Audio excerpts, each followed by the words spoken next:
Jia ayu ha Israel hadu kine kisngi. Bat hadu menta kisngi ka jingya ki pajba ha Israel kadang peteng. Balai. Ka Israel kadai kari sensar pajba, kari kebalai dluj, kari kebala laj na kijing sensar muslim kumbalong ka pertai mensua. Balai ki pajba kia ki menta. Kadau ba kia ki pajba kumni kalong. Halor kamat bau Benjamin Netanyahu Prime Minister jongka ri Israel.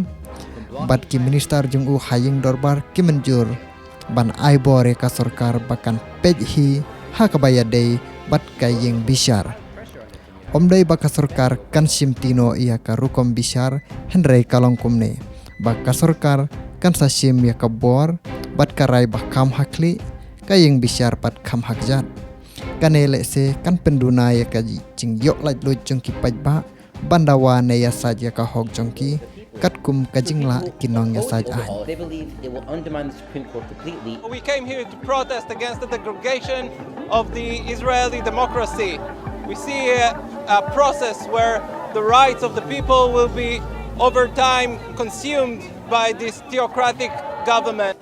These protests have really exposed long-held divisions in Israeli society between its secular side and its religious, more conservative side.